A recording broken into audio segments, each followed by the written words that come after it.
No sleeping on the job. That's how we can sum up today's gospel message. Because Jesus uses the image of servants whose duty in his day was to have all things in readiness at all times in preparation for the master of the house to return. While this particular translation of St. Luke's passage encourages the servants to be vigilant or watchful, there are other translations that simply say, "Happy those servants whom the master finds awake on his arrival." As ever, Jesus needs no one to tell him about human nature. And one aspect, admittedly, of our human nature is our capacity to get tired and bored if we are kept waiting for too long. Have we ever heard others, or maybe even ourselves, say, "I got tired of waiting, so I just gave up"? And while this might be acceptable for an appointment or a package to arrive or a visit, that is somehow unreasonably delayed, Jesus is trying to warn us that this is not the case in regard to us as the community of believers who must anticipate that one day he will return in glory. As a community of faith, as a world, we have seemingly been waiting a very long time for Christ's return, perhaps some 1,983 years or more. As the servants who are asked to be watching for the master's arrival, is it any wonder that over the centuries and even in our own day, some have simply fallen asleep on the job, others have simply given up waiting?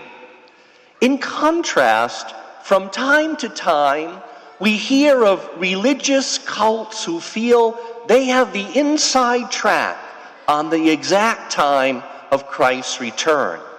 So they stop living their everyday lives. They sell their property.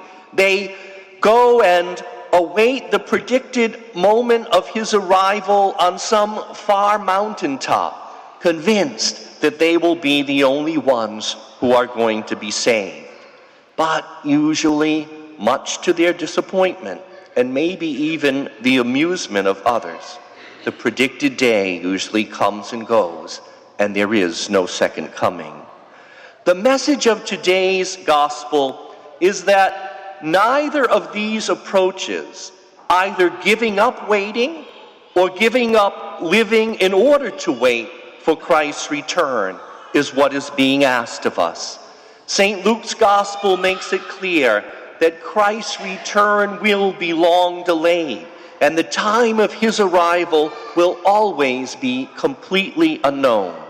In the meantime, Jesus does not advise anyone either to quit waiting or to quit living, but only that we would remain awake and watchful and thus prepared for his return.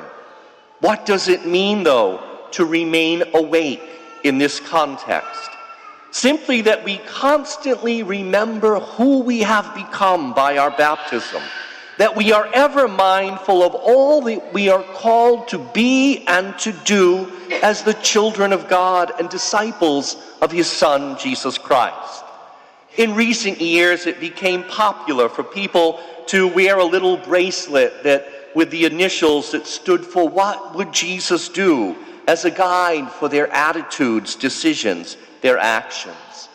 In the light of the message of today's gospel, it would be equally valuable for us to always ask ourselves a similar question. Should Jesus return at this moment, what would I want him to find me thinking, saying, feeling, or doing? Such a line of questioning, should it become a habit for us, would certainly keep us awake in the very sense that Jesus advises in this gospel passage.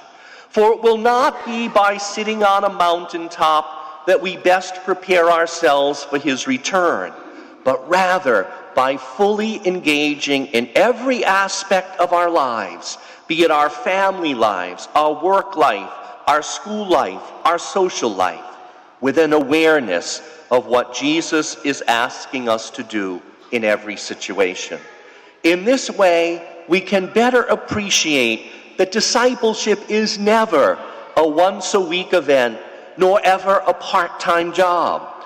So knowing our Master's will, and certainly only that his return will occur when we least expect it, let us redouble our efforts to take special care to remain awake and aware, ever on the job as his servants, with nothing to hide and no cause to blush should he surprise us on this or any other day with his return.